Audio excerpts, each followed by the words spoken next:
Hello बच्चों, good evening good evening good evening.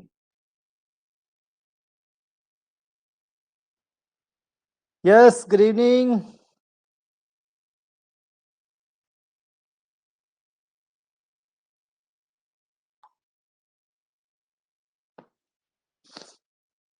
Voice और picture clear है? Voice और पिक्चर रिस्पॉन्ड करो। यस सूरज, दिलीप, गुड इवनिंग। वॉइस आ रही है?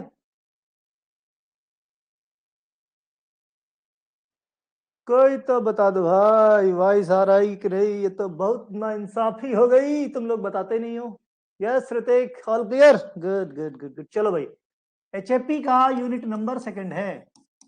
एचएपी का यूनिट नंबर 2 है और ये आज ही शुरू और आज ही खत्म है ना। आज ही शुरू होके आज ही खत्म हो जाएगा। ठीक, देखो पहली यूनिट बहुत अच्छे से पढ़ लेना। सेकंड यूनिट, क्योंकि ये सब क्या है, अंडरस्टैंडिंग का है। अगर ये चीजें समझ में नहीं आई और सेल्स से रिलेटेड और scope of anatomy and physiology ये क्वेश्चंस आते हैं एग्जाम में। सेल्स आप देखिए हर साल तो उतना ही पढ़ाऊंगा जितनी तुमको जरूरत है, इसके बाहर की नीड नहीं है तुमको, राइट। चलो भाई, स्ट्रक्चर ऑफ सेल और component of cell means cell के स्ट्रक्चर कौन से हैं, उनके कंपोनेंट कौन से हैं और उनके फंक्शन। तो स्ट्रक्चर ऑफ सेल की बात करेंगे। कंपोनेंट का मतलब जो सेल ऑर्गेनेल्स होते हैं, सेलुलर ऑर्गेनेल्स जिनसे मिलकर बना है, राइट। अब अगर जैसे बात की जाए, हम बात करते जैसे एटम हो गए, है ना।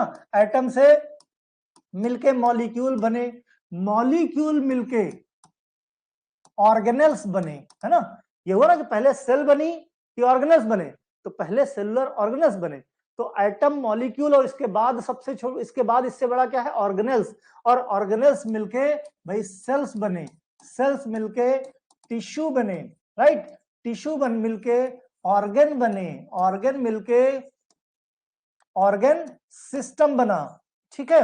और कई सारे ऑर्गन सिस्टम मिलके क्या बनता है, एक कंप्लीट स्ट्रक्चर, एक कंप्लीट बॉडी, या कह लो ह्यूमन बॉडी, एनिमल बॉडी, है ना, बर्ड्स, कुछ भी कह लो, ह्यूमन बॉडी कंप्लीट। तो इस तरीके से स्टार्टिंग से इवेल्युएशन ऑफ लाइफ होती चली गई। ठीक भाई, शुरुआत तो एटम से, कहते ना कि भाई इंसान कहां से अचानक आ गया।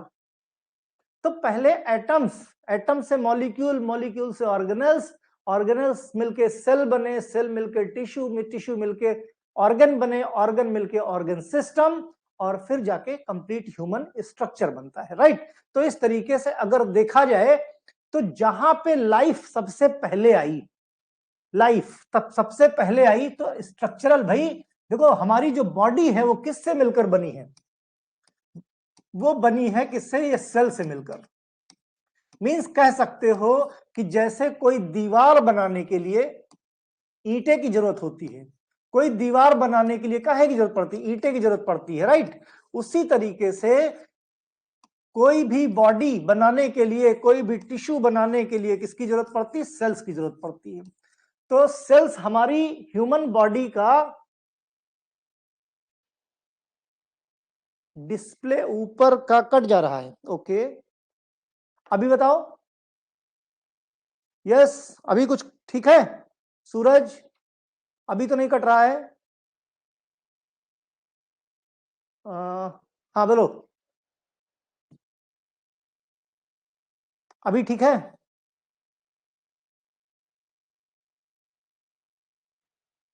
हम्म, अब कहीं का भी डिस्प्ले तो नहीं कट रहा है। ओके चलो ठीक है ना। देखो मैंने कहा ना, ठीक जिस तरह आप घर की दीवार बनाते हो, हैं, घर की जब दीवार बनाते हो तो एक एक ईंट रख के, एक एक ईंट रख के क्या पूरी दीवार बनती है।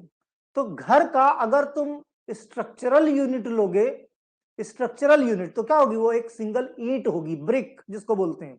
उसी तरीके से हमारी बॉडी का स्ट्रक्चर किससे मिलकर बना है, सेल से मिलकर बना है। और चूंकि सेल के फंक्शन भी होते हैं, हमारी बॉडी में जो भी फंक्शन है वो सबसे इनिशियली कहां से शुरू होते हैं, हमारी सेल्स से शुरू होते हैं। इसीलिए सेल को ना सिर्फ स्ट्रक्चरल यूनिट, स्ट्रक्चरल तो है ही है, साथ साथ फंक्शनल यूनिट भी है। भाई जो भी मेटाबॉलिज्म है वो कहां पे होता है, सेल्स में जाके होता है, क्योंकि अल्टीमेटली ऑर्गन, जिस ऑर्गन की भी बात करोगे, इस ऑर्गन की शुरुआत कहां से हुई, इस ऑर्गन में भी उससे रिलेटेड सेल्स होंगे, राइट, उससे रिलेटेड सेल्स होंगे। तो सेल जो फंक्शन परफॉर्म करेंगे, जो काम सेल्स करेंगे, वही काम तो ऑर्गन के नाम पे जुड़ा जाएगा। ठीक, तो कह सकते हो कि स्ट्रक्चरल और फंक्शनल दोनों यूनिट होती है किसी भी बॉडी की सेल की। कंपोनेंट की बात की जाए तो इस सेल के अंदर जो चीजें प्रेजेंट हैं, जैसे न्यूक्लियस प्रेजेंट है ना, तो सेल कंपोनेंट क्या हो जाएगा, न्यूक्लियस हो जाएगा, है ना। अगर बात करें गोल्जी बॉडी प्रेजेंट है, ठीक, तो गोल्जी बॉडी हो जाएगा। अगर बात करें एंडोप्लाज्मिक रेटिकुलम प्रेजेंट है, किस, एंडोप्लाज्मिक रेटिकुलम प्रेजेंट है न्यूक्लियस से। और एंडोप्लाज्मिक रेटिकुलम कैसे, दो तरह से। अगर एंडोप्लाज्मिक रेटिकुलम के ऊपर डॉट डॉट सा कुछ जैसे सरसों के दाने टाइप का कुछ दिखता है, जिसको हम राइबोसोम बोलते हैं, अगर ये प्रेजेंट है तो स्ट्रक्चर कैसी, रफ टाइप की दिखेगी। भाई कोई भी चीज है ऐसे स्मूथ एकदम, इसमें कुछ दाने डाल दो तो ये कैसी हो जाएगी, रफ हो जाएगी, है ना।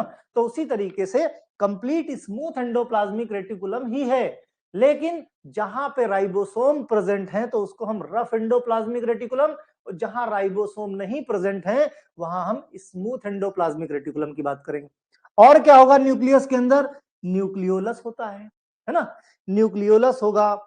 फिर और क्या होगा भाई सेल में, सेंट्रियोल होगा, और क्या होगा, माइटोकॉन्ड्रिया होगा, लाइसोसोम्स होंगे, वैक्यूल्स होंगे, है ना। तो ये सब क्या है, ये सब सेल के ऑर्गेनेल्स हैं, से जिनको हम बोलते हैं सेलुलर ऑर्गेनेल्स या कंपोनेंट ऑफ सेल। मतलब सेल किन से मिलकर बना है, तो सेल किन से मिलकर बना है, सेल ऑर्गेनेल से मिलकर बना है। कौन से ऑर्गेनेल से मिलकर बना है, यही सारे तो ऑर्गेनेल्स हैं जिनसे मिलकर सेल बना हुआ है। तो उन्हीं कंपोनेंट के फंक्शन के बारे में बात करेंगे, राइट। चलो भाई शुरू करते अपना टॉपिक, है स्टार्ट करते। तो देखो cell is the fundamental building blocks of life. Fundamental building blocks, चाहे इंसान हो, मींस ऐसी कोई भी चीज हो जिसमें लाइफ होती है, हर उस चीज में जिसमें लाइफ प्रेजेंट है, ठीक, वो भी बनेगा किससे मिलकर, सेल से मिलकर। तो अगर हम, कोई बात नहीं अमरेन, डोंट वरी, है ना, रिकॉर्डेड में देख लोगे, अभी कुछ ज्यादा नहीं, जस्ट स्टार्ट ही हुआ है, जस्ट ब्रीफ कर रहा था मैं टॉपिक को, ओके। तो सेल्स क्या होती है भाई, fundamental building blocks of life, means सबसे बेसिक बिल्डिंग। जैसे तुम्हारा घर है, तुम्हारा रूम जहां पे बैठे हो, अगर पूछा जाए कि उसकी सबसे छोटी इकाई क्या है, सबसे छोटी यूनिट क्या है, उसको बोलेंगे फंडामेंटल बिल्डिंग ब्लॉक, है ना। तो सबसे छोटी इकाई क्या, तुम कहोगे एक ईंट, क्योंकि एक एक ईंट जोड़ जोड़ के पूरा घर बना है। उसी तरीके से एक एक सेल्स जोड़ के पूरा ह्यूमन बॉडी बना हुआ है, okay. They are the smallest unit on organism that can be characterized as living. तो जो सबसे छोटी इकाई होती है उसको हम सेल बोलते हैं, और उस सेल के जितने काम होते हैं उसी के बेस पे वो लिविंग सिस्टम कैरेक्टराइज किया जाता है। जो सेल्स काम करती हैं उसी के बेस पे सारा लिविंग सिस्टम किस तरीके से काम करेगा वो बताया जाता है।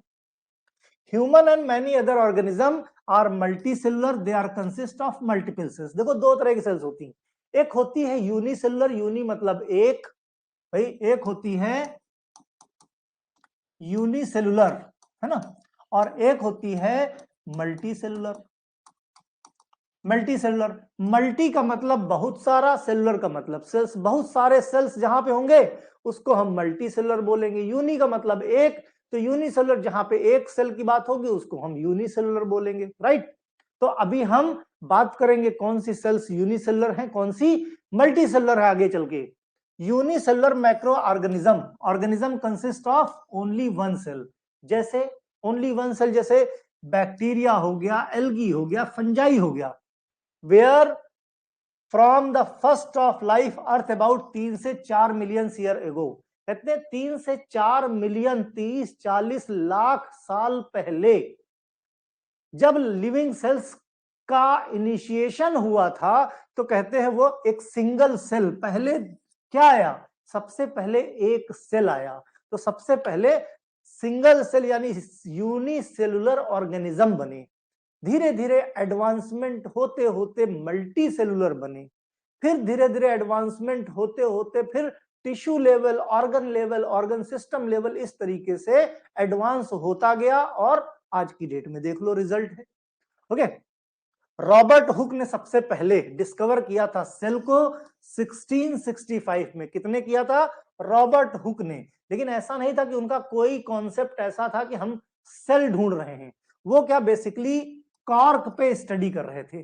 कॉर्क क्या, कोई भी लकड़ी का टुकड़ा, मींस नॉन लिविंग। उसमें उनको छोटी सी यूनिट मिली जिसका नाम उन्होंने क्या रखा? सेल रखा। तब तक इस बारे में कोई बात नहीं हो रही थी कि ये लिविंग सेल है, स्ट्रक्चरल सेल है, फंक्शनल सेल बॉडी की है, कुछ नहीं। बस उसका सेल बस ये था कि छोटे छोटे चीजों से, मींस छोटे छोटे बॉक्स टाइप से मिलकर ये पूरा कॉर्क बना है। ठीक, तो बाद में उसी का नाम सेल पड़ गया। तो सबसे पहले रॉबर्ट हुक, तो अक्सर ये क्वेश्चन पूछा जाता है कि भाई सेल की डिस्कवरी किसने करी? तो रॉबर्ट हुक ने करी। Antonie van Leeuwenhoek was the first person who observe the cell under the microscope in 1674। भाई देखो 65 में इन्होंने क्या किया, नाम दिया भाई कि एक सेल है। बाद में Antony van Leeuwenhoek, Antony van Leeuwenhoek जो पहले पर्सन थे, उन्होंने सेल को माइक्रोस्कोप में ऑब्जर्व किया इन डिटेल। क्यों ऑब्जर्व किया? क्योंकि एंटोनी वॉन ल्यूवेनहॉक ने ही सबसे पहली बार माइक्रोस्कोप की डिस्कवरी करी थी। भाई इनके पास माइक्रोस्कोप जो था वो था नहीं, मींस लेंस सिस्टम से देखते थे। वो लेंस वगैरह का जो सिस्टम है वो बना के एंटोनी वॉन ल्यूवेनहॉक ने सबसे पहले लेंस का अरेंजमेंट करके माइक्रोस्कोप बनाया। तो माइक्रोस्कोप जिसने बनाया उसी ने सबसे पहले ऑब्जर्व किया, माइक्रोस्कोप से देखा। तो सबसे पहले भाई नाम रॉबर्ट हुक ने दिया, डिस्कवरी इन्होंने करी, लेकिन ऑब्जर्व किसने किया? एंटोनी वॉन ल्यूवेनहॉक ने। Cell theory of biologist now days date back to major contributor कौन? Schwann and सिल्डन। सिल्डन एंड स्वान ने बाद में सेल थ्योरी, मींस जब सेल की डिटेल स्टडी हो गई तो भाई और आगे चल के, भाई ये 1600 की बात है, 1600 की बात, 1600 में माइक्रोस्कोप बन के तैयार हो गया। बाद में 1839 में सिल्डन एंड स्वान ने सेल डिस्कवरी की थी। हाई स्कूल इंटर में इनका नाम खूब पढ़ा होगा।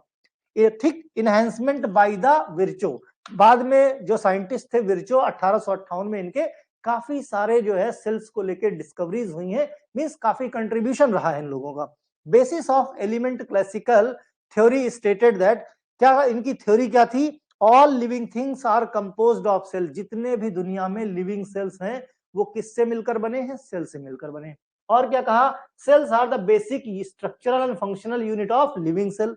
वही जो चीजें हम आज की डेट में पढ़ रहे हैं, इसकी डिस्कवरी, ये चीज हमने तो सीधे सीधे भाई लेक्चर चालू किया और बोल दिया कि भाई सेल क्या है? स्ट्रक्चरल फंक्शनल यूनिट है। सेल क्या है? यूनिसेलुलर है, मीन सिंगल सेल है। जहां बहुत सारे हो गए मल्टी सेलुलर हो गए, टिश्यू हो गए। ये बातें हम लोगों ने पढ़ी और बोल दी, लेकिन ये इतना आसान नहीं है। ये जो साइंटिस्ट थे, सोच के देखो, 65 में बेचारे कॉर्क पे रिसर्च कर रहे थे। रॉबर्ट हुक एक कॉर्क के टुकड़े पे रिसर्च कर रहे थे, नॉन लिविंग कॉर्क पे। उन्होंने देखा कि उसमें कुछ छोटी छोटी सी सेल्स मिलकर ये कॉर्क बना, उन्होंने सेल बोल दिया कि भाई ये सेल है। बाद में एंटोनी वॉन ल्यूवेनहॉक कुछ स्टडी कर रहे थे, तो एंटोनी वॉन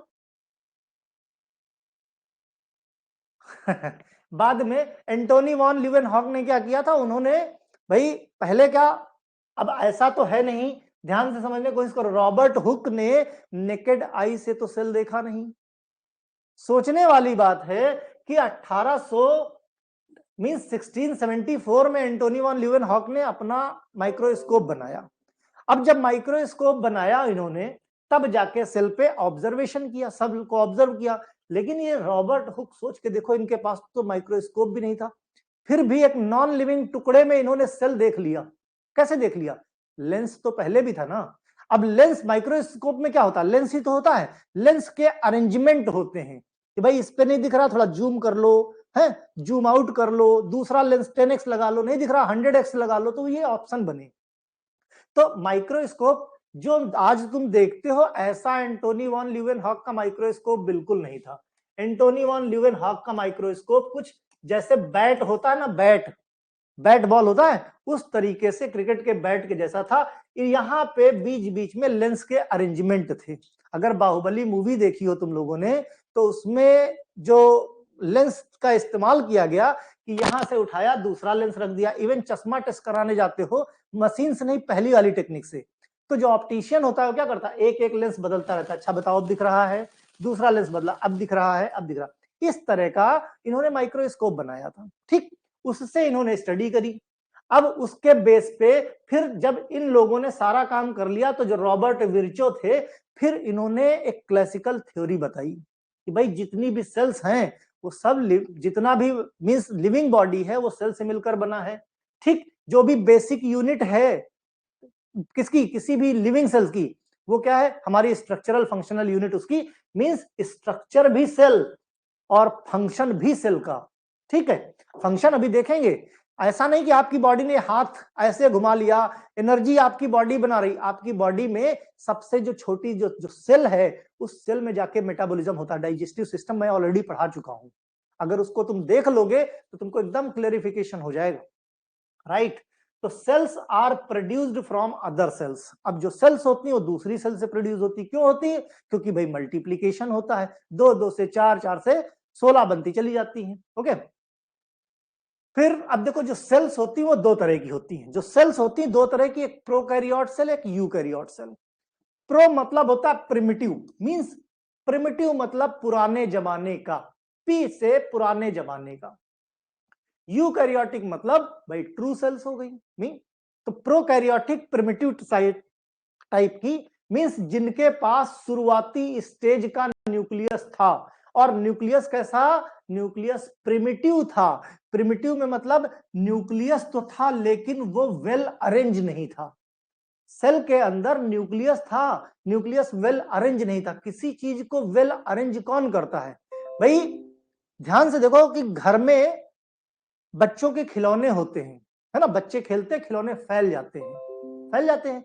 अगर बच्चों को टॉय बॉक्स लाके दे दो या एक कोई कॉटन का बॉक्स दे दो, करोगेटेड बॉक्स दे दो और कह दो खेलने के बाद सारे खिलौने इसी में रख देना। अब जब उनको एक कवरिंग मिल गई तो वो चीज अरेंज हो जाएगी। घर की बाहर की दीवारें अगर ना हो तो सब बिखरा बिखरा रहेगा, दीवारें होने से अरेंज हो जाता है। अब न्यूक्लियस प्रिमिटिव टाइम पे जो न्यूक्लियर वॉल है वो नहीं हुआ करती थी, जिसके अंदर न्यूक्लियस के अंदर का जो मटेरियल है वो साइटोप्लाज्म में टहलता रहता था। मींस न्यूक्लियस तो था लेकिन वेल अरेंज नहीं था। वेल अरेंज क्यों नहीं था, क्योंकि न्यूक्लियर मेम्ब्रेन नहीं थी, इसीलिए इसका नाम दिया गया शुरुआती दौर का न्यूक्लियस, मींस प्रिमिटिव न्यूक्लियस। तो प्रोकैरियोट का मतलब ही हुआ प्रिमिटिव न्यूक्लियस, यानी बिफोर न्यूक्लियस। न्यूक्लियस तो था लेकिन वेल अरेंज नहीं था, वेल मैनर्ड नहीं था, वेल डिफाइंड नहीं था। क्यों, क्योंकि उसके पास उसकी बाउंड्री नहीं थी, उसको कोई चीज बांध के रखे जो पहचान दिलाने वाली थी कि भाई जैसे अब जो है ये न्यूक्लियस है तो देख के बता दिए कि हाँ भाई ये न्यूक्लियर वॉल है, हाँ तो अब ये न्यूक्लियस है। तो पहले ये चीजें नहीं हुआ करती थी। तो prokaryotic cell are the cells that do not have true nucleus.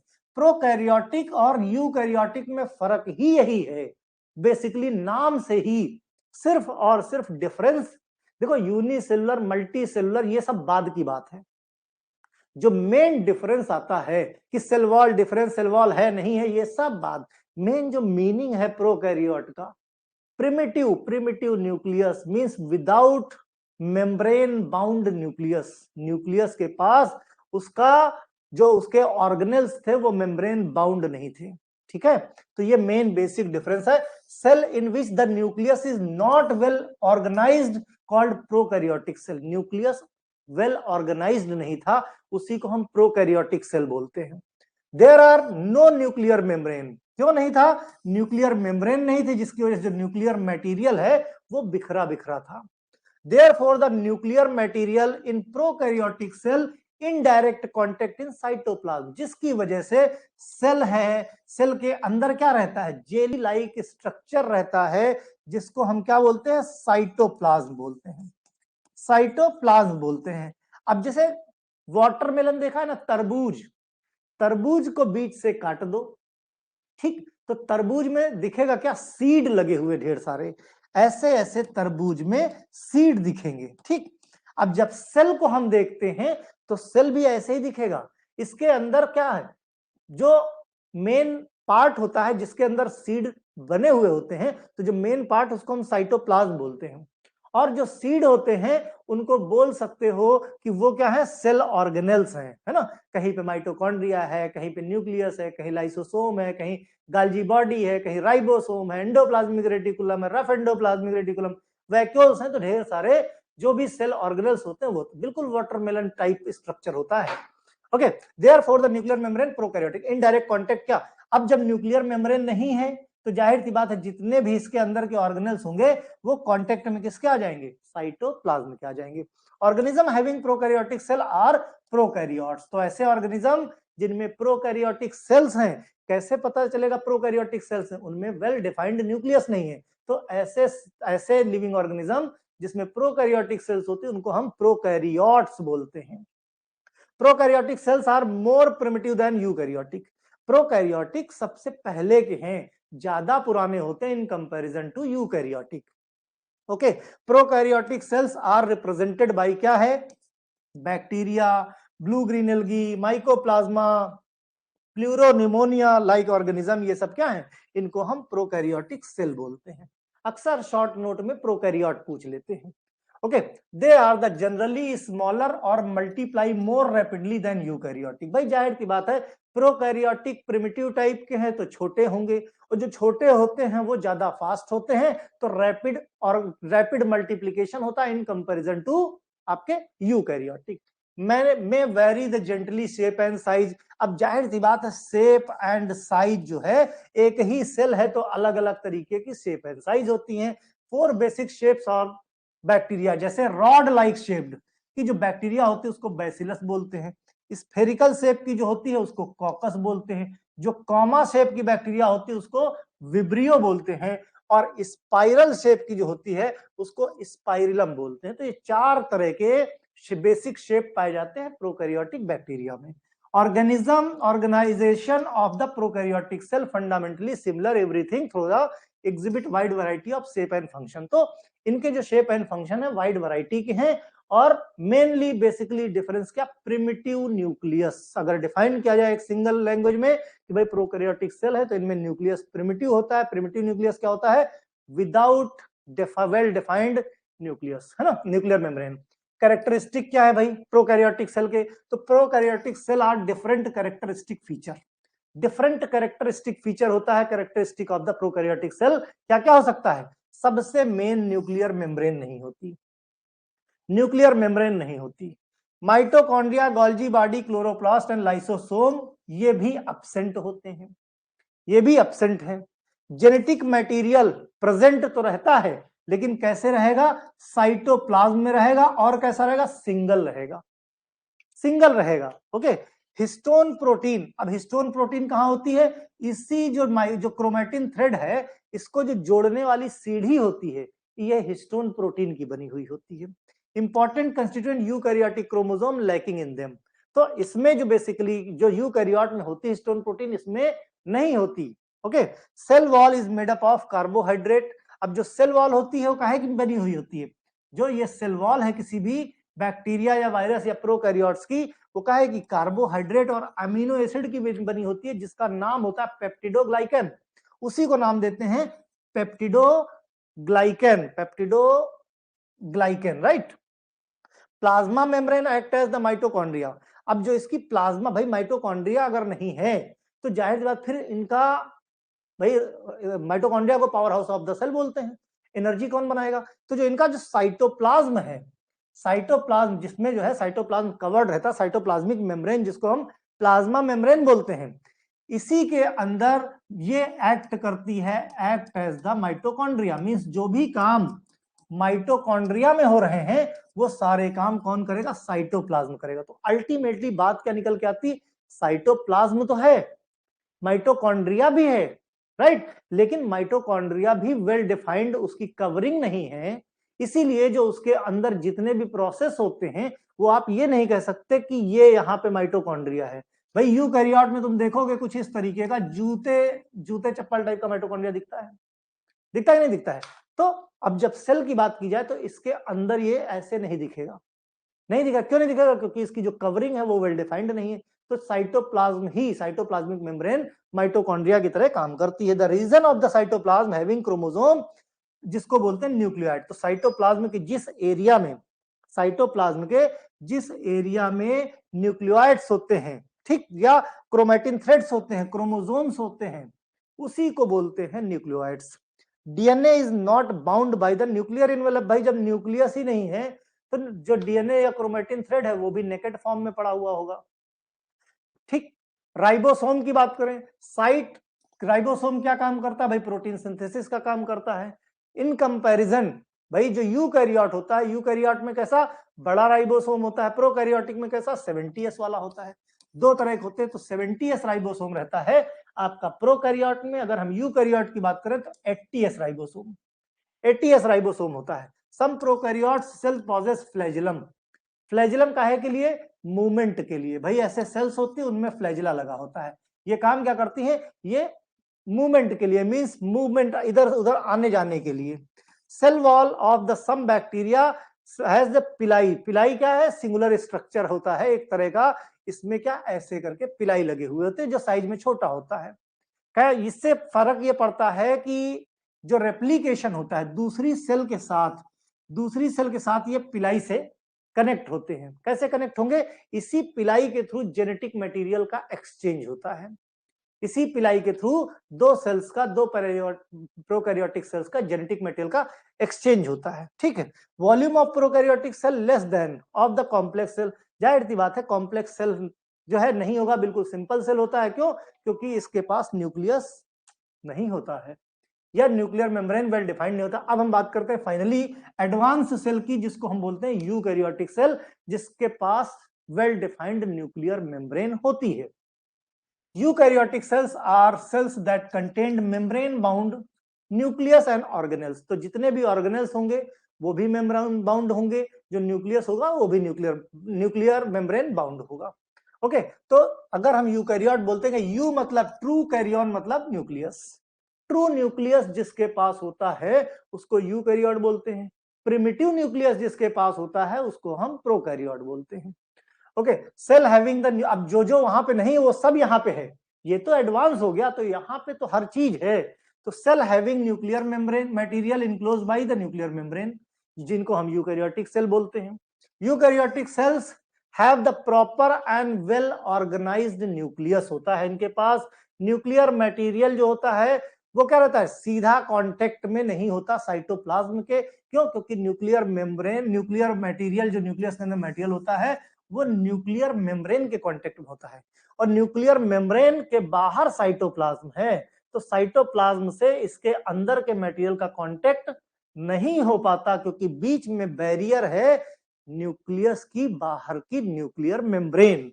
Separate from the cytoplasm bye nuclear membrane से क्या है? जो जेनेटिक मटेरियल है वो साइटोप्लाज्म से सेपरेट करता है।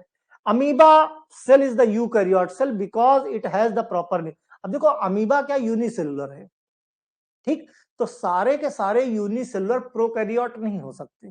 जैसे अमीबा है, अमीबा है तो यूनिसेलुलर, लेकिन फिर भी प्रोकैरियोट नहीं, वो यूकैरियोट में आता है। क्यों? क्योंकि जो मेन डेफिनेशन है यूकैरियोट मींस ट्रू न्यूक्लियस, वो इसके पास प्रेजेंट है। तो अमीबा में वेल डिफाइंड न्यूक्लियर मेम्ब्रेन है, यानी वेल डिफाइंड न्यूक्लियस है, इसीलिए अमीबा यूकैरियोटिक कैटेगरी में। अदरवाइज यूजुअली क्या होता है कि यूनिसेलुलर अमीबा, अब जहां बच्चे देखे यूनिसेलुलर फटाक से प्रोकैरियोट, तुरंत प्रोकैरियोट पे मीन सिंगल सेल। तो सिंगल सेल डेफिनेशन बिल्कुल नहीं है, इसीलिए मैंने कहा कि वेल डिफाइंड न्यूक्लियस है तो प्रोकैरियोट, और वेल डिफाइंड न्यूक्लियस नहीं है तो प्रोकैरियोट, और वेल डिफाइंड न्यूक्लियस है तो यूकैरियोट। ये चीज ध्यान रखना। ओके, अमीबा में वेल डिफाइंड न्यूक्लियस है, इसीलिए अमीबा कैसा है? यूकैरियोट है। कैरेक्टरिस्टिक यूकैरियोट की क्या होगी? भाई जो न्यूक्लियर मेम्ब्रेन से वेल डिफाइंड होता है न्यूक्लियस, माइटोकॉन्ड्रिया भी है, फ्लैजिला, सीलिया, लोकोमोटरी ऑर्गन होते हैं किसमें? यूकैरियोटिक सेल में। लेकिन जरूरी नहीं है कि सब में फ्लैजिला पाया जाए, कुछ एक सेल में पाया जाता है। Cell wall outermost layer है यूकैरियोटिक सेल की, cell wall outermost layer है। Cell divide by the process of mitosis, mitosis process से 2 से 4, 4 से 8 होते जाते हैं। Eukaryotic cell contain cytoskeleton. Cytoskeleton क्या काम करते हैं? साइटोस्केलेटन सेल को शेप देने का काम करते हैं। जैसे हमारी बॉडी में स्केलेटन सिस्टम, वैसे सेल के अंदर सेल का अपना साइटोस्केलेटन होता है। Nuclear contain a single linear DNA which carries the genetic material. तो भाई जाहिर सी बात, हम लोगों की बात हो रही, तो डीएनए में, डीएनए किस काम आता है? जेनेटिक मटेरियल कैरी करने में। स्ट्रक्चर क्या है भाई? कंपोनेंट की बात करें ना हम, कंपोनेंट एंड फंक्शन की बात करते हैं, तो कौन कौन से कंपोनेंट है भाई?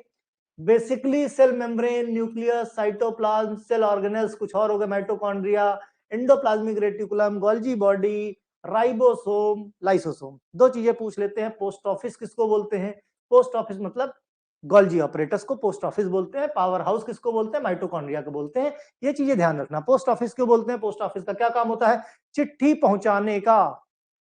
ठीक, तो ये भी जो जो भी प्रोटीन लिपिड वगैरह होती है उसको डेस्टिनेशन तक पहुंचाने का, पैक करके पैकेजिंग मटेरियल पैक करके ये कहां, जिस डेस्टिनेशन पे पहुंचाना होता है वहां पे पहुंचाने का काम करता है गोल्जी ऑपरेटस। इसीलिए इसको सेल का पोस्ट ऑफिस भी बोलते हैं। तो ध्यान रखना, कई बार पोस्ट ऑफिस और power house of the cell ये एमसीक्यू में पूछ लेते हैं। ठीक, अब सेल मेम्ब्रेन की बात करें, जिसको कोशिका झिल्ली बोलते हैं। सेल मेम्ब्रेन की बात करते हैं, कोशिका झिल्ली, thin outer layer of the cell called the cell membrane और प्लाज्मा मेम्ब्रेन। ठीक, कोशिका झिल्ली जिसके अंदर सारे मटेरियल्स प्रेजेंट होते हैं। Separate the cell its content from the surrounding. भाई ये जो सेल मेम्ब्रेन है, ये जो सेल मेम्ब्रेन है, तो बाहर जो भी मटेरियल है, सेल के अंदर के मटेरियल से ये सेल मेम्ब्रेन बाहर के सराउंडिंग से डिफरेंशिएट करती है। मींस यहां का मटेरियल बाहर नहीं, बाहर का मटेरियल अंदर नहीं, उसके लिए रिस्पॉन्सिबल कौन? सेल मेम्ब्रेन है। Okay, it protect the inner cell contact. इसके अंदर जितना कुछ सेल के अंदर है उसको प्रोटेक्ट रखने का काम ये कोशिका झिल्ली करती है, सेल मेम्ब्रेन करती है। कोशिका मतलब सेल, झिल्ली मतलब मेम्ब्रेन, है ना? तो कोशिका झिल्ली इसको बोलते हैं। Protect the cell and give the shape. Cytoskeleton की मदद से अंदर के कंटेंट को तो प्रोटेक्ट करता ही करता है, साथ ही साथ इसको शेप देने का काम साइटोस्केलेटन करते हैं। Selectively the permeable. अब ये क्या है भाई? जाहिर सी बात, ट्रांसपोर्ट सिस्टम भी होगा, तो सेलेक्टिव परमेबिलिटी होती है। सब चीज अंदर से बाहर नहीं जा सकती और सब चीज बाहर से अंदर नहीं आ सकती। सेलेक्टिविटी है, जिस चीज की जरूरत है उस पोर्स, चैनल्स और पोर्स बने हुए हैं, इन पोर्स और चैनल के थ्रू जिन चीजों को नीड है वो अंदर आएंगे और जिन चीजों की नीड नहीं, जो वेस्ट मटेरियल, उसको बाहर करने का काम करते हैं। It controls what possesses in out of the cell. Means क्या अंदर आना और क्या बाहर जाना ये डिसाइड करती है परमेबिलिटी। फिर साइटोप्लाज्म, जिसको हम कोशिका द्रव्य बोलते हैं। कोशिका के अंदर जो फ्लूइड होता है, ये जो फ्लूइड है इसको साइटोप्लाज्म बोलते हैं। इसके अंदर जितने भी अंदर के सेलुलर ऑर्गेनेल्स हैं ये इसी में स्टिक रहते हैं, चिपके रहते हैं, सस्पेंडेड रहते हैं। Okay, cytoplasm thick clear jelly like substance present inside the cell membrane. Most of the chemical reactions within the cell takes place in the cytoplasm. Cytoplasm में बहुत सारी केमिकल रिएक्शंस होती हैं। Cell organelles such as the endoplasmic reticulum, vacuole, mitochondria, ribosome, ये सब इसी cytoplasm में suspended रहते हैं। ठीक, इसको हम बोलते हैं कोशिका द्रव्य। फिर आता केंद्रक, जिसको बोलते हैं न्यूक्लियस। इसकी डिस्कवरी किया था रॉबर्ट ब्राउन ने। लार्जेस्ट सेल होता है, cell organelles, largest cell organelles होता है सेल के अंदर। कोशिश करो एग्जाम में इंग्लिश में लिखने की, है ना, क्योंकि हिंदी में अब तक पैटर्न बदल रहा है ज्यादा। देखो क्या है ना, अभी तुम्हारे पास समय है, ज्यादा हिंदी में लिखने की कोशिश करोगे तो मार्क्स थोड़े से कम आते हैं। क्योंकि आजकल के टीचर, समस्या ये है ना कि जब तक तुम लिखो और टीचर को समझ में ना आए, नंबर देता नहीं है वो। और आजकल के टीचर्स को शुद्ध हिंदी थोड़ी कम समझ में आती है, राइट? क्योंकि जाहिर सी बात है, बी फॉर्म एम फॉर्म वाले आपको पढ़ाने आते हैं और बी फॉर्म एम फॉर्म में हिंदी चलती नहीं है, मींस वहां हिंदी लिख ही नहीं सकते आप। तो उनको भी क्या है, समझ में नहीं आता, शुद्ध हिंदी लिख दो। यस, हिंदी मीडियम से हो, बिल्कुल सही, मैं भी हिंदी मीडियम से हूं, राइट। लेकिन अब समस्या जो है, बस ध्यान रखो, कोशिश करो ज्यादा से ज्यादा इंग्लिश की। क्योंकि अगर आने वाले समय में कॉपियां स्कैन होने का जो प्लान बन रहा है, तो फिर तुमको दो में से एक लैंग्वेज का चुनाव करना पड़ेगा, वहां पे शुद्ध हिंदी भी नहीं लिख पाओगे। समस्या तो यही है, राइट। तो कोशिश करो इंग्लिश में चीजें लिखने और समझने की, अभी समय अभी कर लोगे, अदरवाइज देखो कितनी सारी बैक लगती हैं। तुम फाइंड आउट करके देख लो, मैंने तो निकाला है कि जितना ज्यादा हिंदी लिखोगे उतनी बैक लगती है। तो कोशिश करो इंग्लिश लिखने की, बाकी नहीं कुछ समझ में आएगा तो भाई हिंदी मिक्स करना मजबूरी है। न्यूक्लियस कंटेन्स द हेरिडिटरी, भाई न्यूक्लियस के अंदर क्या है, जितने भी जो जीन्स होते हैं वो सब न्यूक्लियस के अंदर होते हैं, मींस हेरिडिटरी कैरेक्टरिस्टिक, जो जो भी ऑफ स्प्रिंग मतलब आपके मतलब फादर से आप में आए, आप से आपके बच्चों में जाएंगे, तो वो किस में होते हैं, DNA RNA means nucleic material में होंगे, राइट, न्यूक्लियर मटेरियल या क्रोमेटिन में होंगे, क्रोमोसोम्स में होंगे, वो कहां पे होते हैं, वो न्यूक्लियस के अंदर होते हैं। डीएनए के अंदर जीन्स होते हैं जो कि हेल्प करते हैं पेरेंट की कैरेक्टरिस्टिक उनके बच्चों में ट्रांसफर करने का, therefore DNA forms the hereditary material in most of the organism. तो डीएनए में क्या है, हेरिडिटरी मटेरियल्स होते हैं। न्यूक्लियस इज द कैसा, स्फेरिकल शेप होता है, जिसके जो क्या करता है, कंट्रोलिंग, सेल के अंदर जो भी कंट्रोलिंग का काम है, ठीक, वो किसके पास होता है, मींस सेल के अंदर। जैसे ह्यूमन बॉडी की बात की जाए तो तुम्हारा जो ब्रेन है ये किंग है, पूरी बॉडी को रेगुलेट करता है। उसमें एक सेल की बात किया जाए तो न्यूक्लियस रेगुलेट करता है कंप्लीट सेल के काम को। Nucleus surrounded by the nuclear membrane, liquid present inside the nucleus, उसको बोलते, जैसे सेल के अंदर जो लिक्विड होता है उसको हम, सेल से बना है साइटोप्लाज्म, न्यूक्लियस के अंदर जो लिक्विड होता है न्यूक्लियस के अंदर है, इसलिए न्यूक्लियोप्लाज्म बोलते हैं, न्यूक्लियोप्लाज्म बोलते हैं। न्यूक्लियस के अंदर जो लिक्विड प्रेजेंट है उसका नाम लिया न्यूक्लियोप्लाज्म। सेल के अंदर यही होता तो नाम होता साइटोप्लाज्म।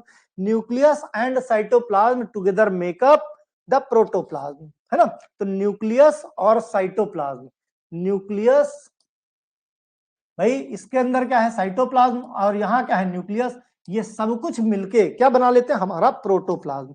तो न्यूक्लियस प्लस साइटोप्लाज्म मिलके बनता है प्रोटोप्लाज्म, जिसको जीव द्रव्य बोलते हैं, जीव द्रव्य, है ना। Smaller spherical structure inside the nucleus, nucleus के अंदर स्मॉलर स्फेरिकल स्ट्रक्चर होता है जिसको बोलते हैं न्यूक्लियोलस, स्पेशली रिस्पॉन्सिबल होता है प्रोटीन सिंथेसिस के लिए। राइबोसोम सिंथेसिस, प्रोटीन सिंथेसिस कहां से, इसी न्यूक्लियोलस की वजह से होती है। तो न्यूक्लियस के अंदर जो छोटा सा स्फेरिकल पार्ट है उसको बोलते हैं न्यूक्लियोलस। दूसरी बात करते हैं माइटोकॉन्ड्रिया, स्पेशली माइटोकॉन्ड्रिया को बोला जाता है power house of the cell. क्यों, क्योंकि माइटोकॉन्ड्रिया में परफॉर्म होती है क्रेब्स साइकिल, जिससे बाद में बनती है ढेर सारी एटीपी, और एटीपी क्या है, एनर्जी है। इसी एटीपी प्रोडक्शन की वजह से माइटोकॉन्ड्रिया को power house of the cell बोलते हैं। ओके, तो mitochondria is the smaller intracellular organelles which are surrounded by double unit membrane, ठीक। Infolding of the inner membrane, उसको उसी में होती है ऑक्सीडेटिव एंजाइमेटिक रिएक्शंस, मींस किसको, क्रेब्स साइकिल जिसको बोलते हैं। When nutrients and oxygen comes in the contact, enzyme combines carbon dioxide.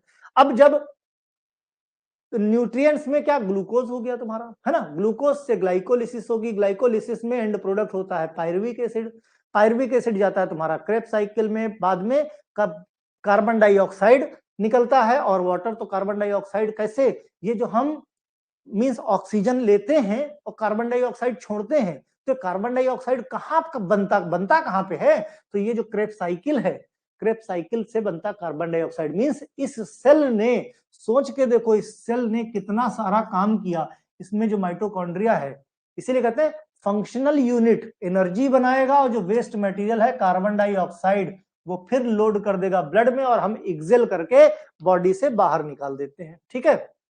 Liberate energy, utilise the, और ये किसमें, एटीपी सिंथेसिस में मदद करता है भाई। Rod like structure, they are provided in the form of ATP, therefore they are known as power house. कैसा है स्ट्रक्चर, कैसा है ये, रॉड शेप्ड, रॉड शेप्ड, या इसको शू शेप बोल सकते हो, स्लीपर शेप्ड बोल सकते हो। देखो चप्पल जैसा दिखता है ना, कैसा है, चप्पल की तरह दिखता है कि नहीं कुछ, है ना। ATP then diffuse through the cell and release the stored energy performing the cellular function।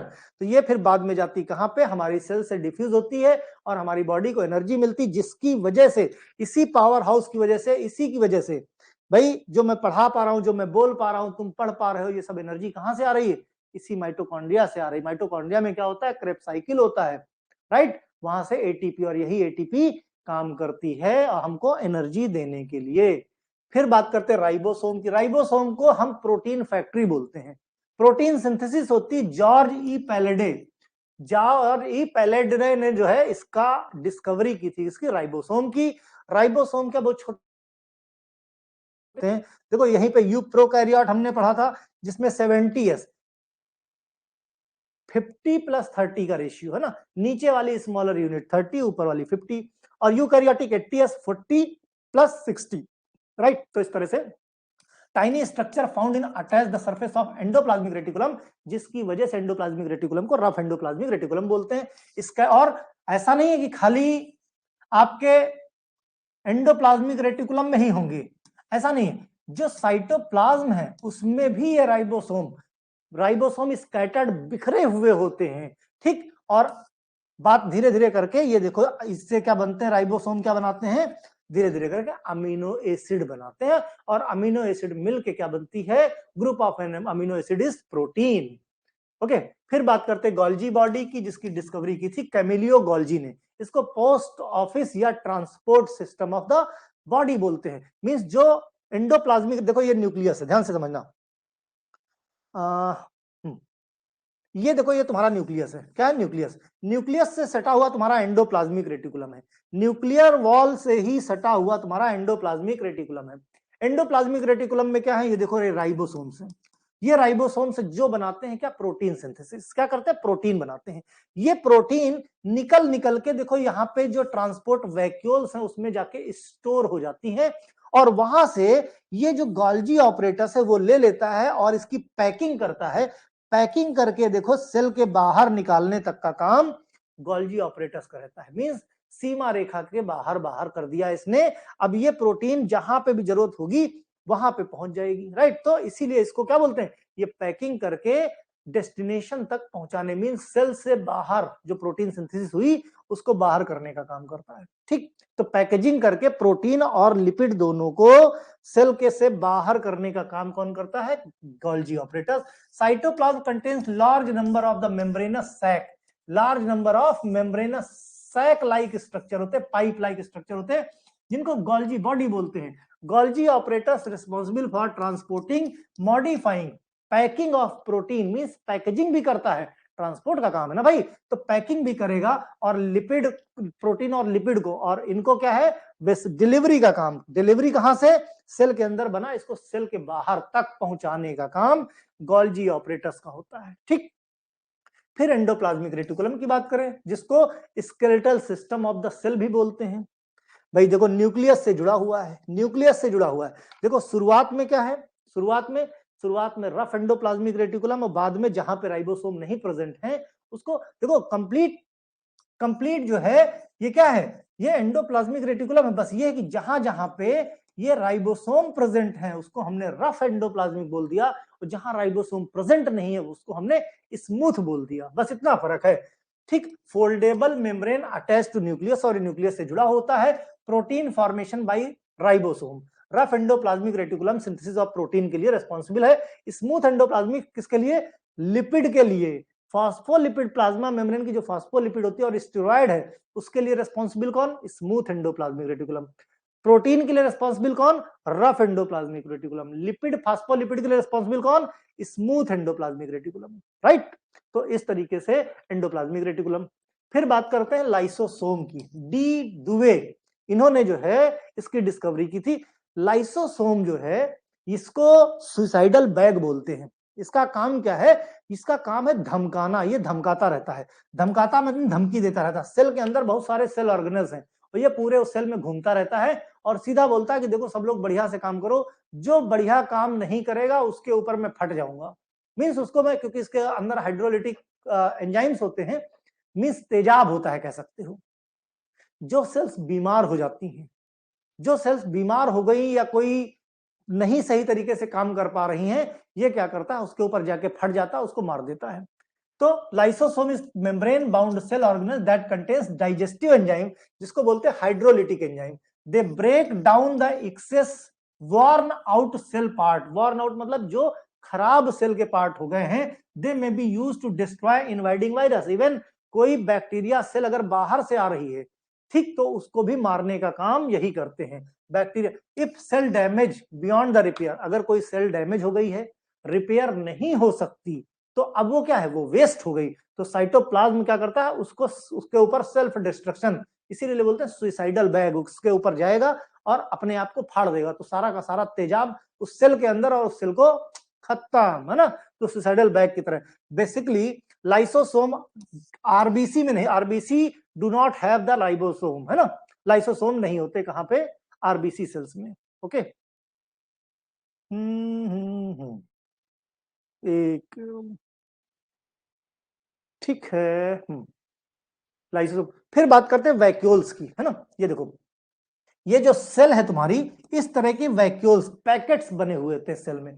काम क्या है, स्टोर न्यूट्रिएंट्स, जैसे कि पानी और न्यूट्रिएंट्स को स्टोर करने। Cell can reply rely for the its survival, also store the waste product. क्या है, जितना भी भाई जो वेस्ट हो गया, लाइसोसोम जिनके ऊपर फट गया, तो वो क्या है, वो वेस्ट हो गए। अब वो वेस्ट क्या होगा भाई, फट तो गया, लेकिन हटाएगा कौन, तो वो वेस्ट सेल के अंदर ही पड़ा रहेगा, पड़ा रहेगा तो सेल को बीमार करता रहेगा। तो इसके अंदर वैक्यूल्स है, ये वैक्यूल्स क्या करेंगे, उसको स्टोर कर लेंगे और उसके बाद धीरे धीरे करके सेल से बाहर कर देते। साथ ही साथ ये न्यूट्रिएंट्स और पानी भी स्टोर करने का काम करते हैं। कौन, हमारे सेल्स में पड़े हुए वैक्यूल्स। तो सोचो एक छोटी सी सेल, इसके अंदर कितने सारे काम हो रहे हैं, और यही सारे काम हमारी बॉडी के लिए रिस्पॉन्सिबल है। इसीलिए देखो स्ट्रक्चरल यूनिट तो है ही है, और इन कामों की वजह से इसको फंक्शनल यूनिट भी बोलते हैं, राइट। तो सिर्फ, फिर बात करते हैं सेंट्रोसोम की।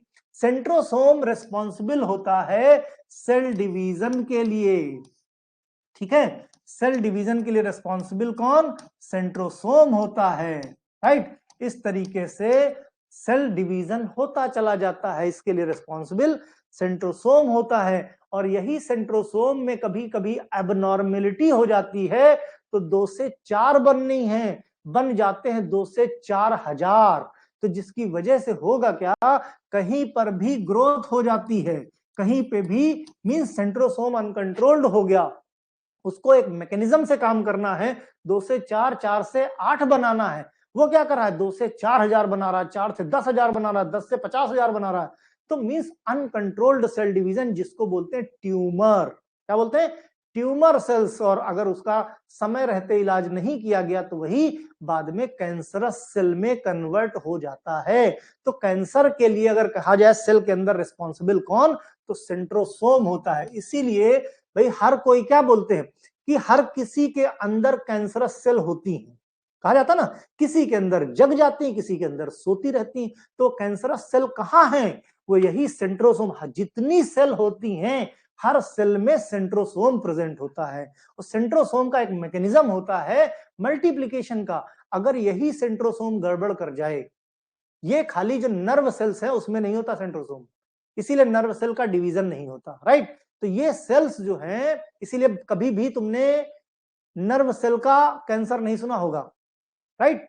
ब्रेन कैंसर बहुत कम होता है, वहां पे ब्रेन ट्यूमर ज्यादा होता है। वो ट्यूमर किसकी वजह से, भाई वहां पे ब्रेन में नर्व सेल नहीं, ग्लियल सेल्स भी होती। कौन सी, ग्लियल सेल्स भी होती हैं। जब नर्वस सिस्टम पढ़ाएंगे तो वहां बताएंगे इसी ग्लियल सेल में सेंट्रोसोम होता है, तो इसका सेल डिवीजन होता है, नर्व सेल का नहीं होता। तो अल्टीमेटली सेल्स के अंदर सेंट्रोसोम, अगर सेंट्रोसोम में एबनॉर्मेलिटी हो जाए तो ढेर सारी सेल बना लेती, जिससे आउट ग्रोथ चालू हो जाती, जिसको नाम देते ट्यूमर। अगर सेंट्रोसोम कंट्रोल कर लिया जाए तो कभी भी ट्यूमर कैंसर नहीं होगा। ओके, अब फिर कुछ डिफरेंसेस प्रोकैरियोट और यूकैरियोट में। Prokaryotic cell, eukaryotic cell, already difference हम बता चुके हैं। ये यूनिसेलुलर सेल्स है जैसे बैक्टीरिया, लेकिन अकेला यूनिसेलुलर ये नहीं कह सकते यूनिसेलुलर से कि ये प्रोकैरियोट है, जब क्योंकि भाई यूकैरियोट में क्या यूनी और मल्टी दोनों है। तो क्या कह सकते हो कि यूनिसेलुलर केवल प्रोकैरियोट है, बिल्कुल नहीं। बस मेन डिफरेंस क्या है, प्रोकैरियोट में वेल डिफाइंड न्यूक्लियस नहीं होता, सबसे मेन डिफरेंस है, इसमें वेल डिफाइंड न्यूक्लियस होता है। तो no defined nuclear membrane present, इसमें प्रेजेंट होता है। Membrane bound organelles such as mitochondria absent होता है, इसमें सब प्रेजेंट होता है। DNA circular without protein, means single standard, बिना प्रोटीन के। कौन सी प्रोटीन, हिस्टोन प्रोटीन नहीं होती इसमें। इसमें लीनियर भी होंगे, हिस्टोन प्रोटीन भी होंगे, थ्रेड लाइक होते हैं। राइबोसोम स्मॉल होते हैं 70s वाले, इसमें बड़े होते हैं 80s वाले।